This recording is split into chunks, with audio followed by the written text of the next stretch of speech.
Joining us now is one of the two men who have helped craft the bipartisan plan, West Virginia Democratic Senator Joe Manchin. Senator, thanks so much for joining us.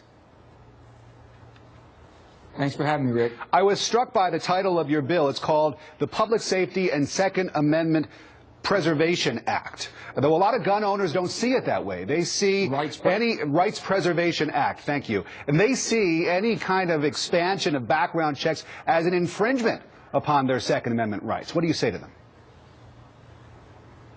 Rick, all I would say is please read the bill. We have nothing. This bill is a great bill, nothing to hide. They need to see it. People have been using scare tactics. This Second Amendment Rights Protection Act is really what it is. These things in this, as a law-abiding gun owner, as an NRA member, these are things I've wanted for years.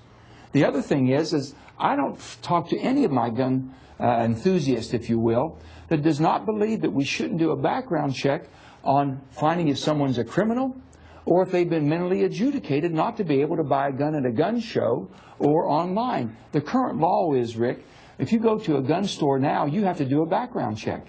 If you go to a gun show, if you go to a dealer at a gun show, a licensed dealer, you still do it. We're just saying everybody will be treated the same. Senator, one of the complaints, the same thing. And I'm sorry to interrupt you. One of the complaints from gun owners is that this punishes law-abiding citizens while doing nothing to prevent the horrors of Sandy Hook. What's your response to that?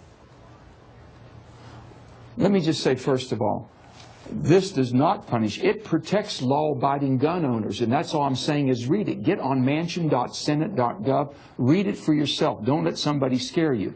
Next of all, the Sandy Hook parents, as you know, came to see me. Yeah. I've talked to many of them. These people are the most courageous, bravest people I've ever met. They're not asking for anybody's rights to be taken away. They're not asking to ban any weapons. They're just saying, listen, I know the bill that we're working on expanding background checks for criminals and mentally ill would not have prevented my child, would not prevent my child from being massacred. It's awful, but they're saying maybe it would prevent someone who's mentally deranged, somebody who's a criminal that shouldn't have a gun to protect somebody else's family. Senator, there was a recent poll. There was a recent poll, that, and I want to try to get as many questions in the short amount of time I have, that showed that more than 50% of gun owners feel like expanded background checks could lead to the government coming in and taking away people's legally obtained weapons. What about that concern? Is that legitimate, the concern that so many people have? It's absolutely, totally false, and anybody that's saying that is just basically scaring or lying to people. The law today, Rick, is you cannot do a registry. If you go to a gun dealer today, he has to keep a record, or she has to keep a record. If it's used for a registration, it's against the law. In our bill, we make it a felony and 15 years of imprisonment. If people will just go to manchin.senate.gov and read for themselves, Pat Toomey and I would not be involved with this bill if it infringed on anybody's rights.